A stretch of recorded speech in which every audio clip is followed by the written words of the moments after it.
Partons à présent au Royaume des Glaces, le pays où objectivement elles sont les meilleures. La région d'Italie où je vous emmène n'est pas la plus connue.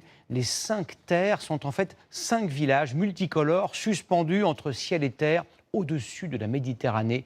Claire Auberger et Jean-François Drouillet ont goûté sur place comme un parfum de Dolce Vita. C'est l'un des paysages les plus spectaculaires d'Italie. Les Cinque Terre. 5 villages construits de haute lutte dès le Moyen-Âge sur des rochers abrupts. Longtemps isolés, on y débarque désormais du monde entier, attiré par ce concentré d'Italie, pittoresque à souhait, parfait cliché des vacances. J'ai lu sur Google que c'était l'un des plus beaux endroits d'Italie. Ça m'a donné envie. Et c'est vraiment magnifique. Et il y a eu des panoramas sur les villages et la mer derrière. Enfin, c'est vraiment sublime. Dans ce décor de rêve, une voie ferrée. Le train est le moyen de transport le plus direct pour relier ces villages entre eux.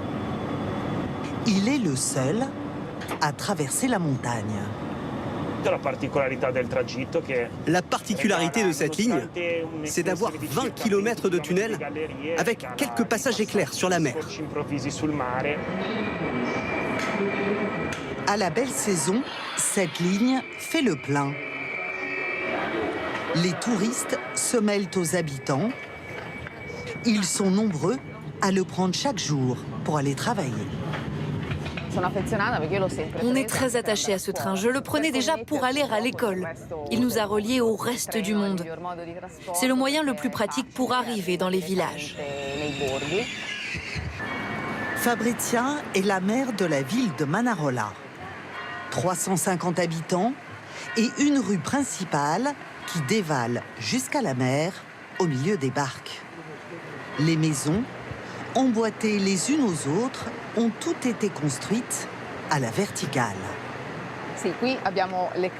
Nous avons ici des maisons qui semblent vraiment sorties de la roche. Et cela dit beaucoup de la relation fusionnelle que ce territoire entretient avec la nature.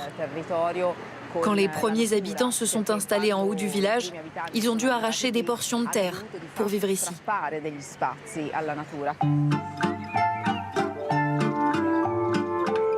Cette harmonie entre l'homme et son environnement vaut aux Cinque Terre d'être classé au patrimoine mondial de l'UNESCO.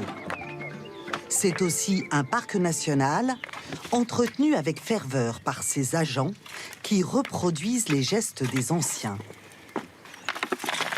Andrea et son équipe reconstruisent un mur en pierre sèche. Cette portion de mur s'est effondrée à cause des fortes pluies. C'est important de les maintenir en état parce qu'ils retiennent la terre. Sinon, il y a des glissements de terrain et ça devient dangereux juste en dessous. Des sentiers très fréquentés. Un Eldorado pour randonneurs. Comme autrefois, on fait le chemin à pied d'un village à l'autre. Quelqu'un qui marche bien peut faire le tour en une journée. Mais nous, on est en vacances. On n'a pas envie de se mettre le couteau sous la gorge. On est là pour profiter des paysages. C'est la beauté à l'état pur. C'est unique. Ça permet d'échapper un peu à la réalité. Ça fait du bien. Dernière rencontre, Simon est viticulteur. Sa famille cultive ses terres depuis des siècles. On utilise ces crémaillères pour ne pas avoir à porter les raisins sur nos épaules. C'est pratique aussi pour descendre jusqu'au vignoble.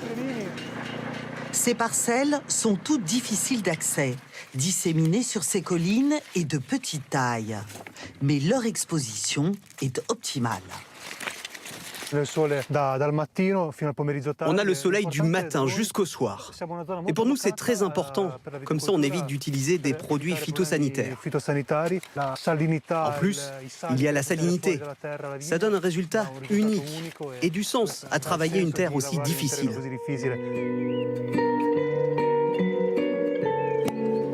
Le vin est le produit phare des Cinque Terre. Un condensé de ce territoire, au parfum d'herbes sauvages. Dernier cliché pour la route, tout y est difficile de résister.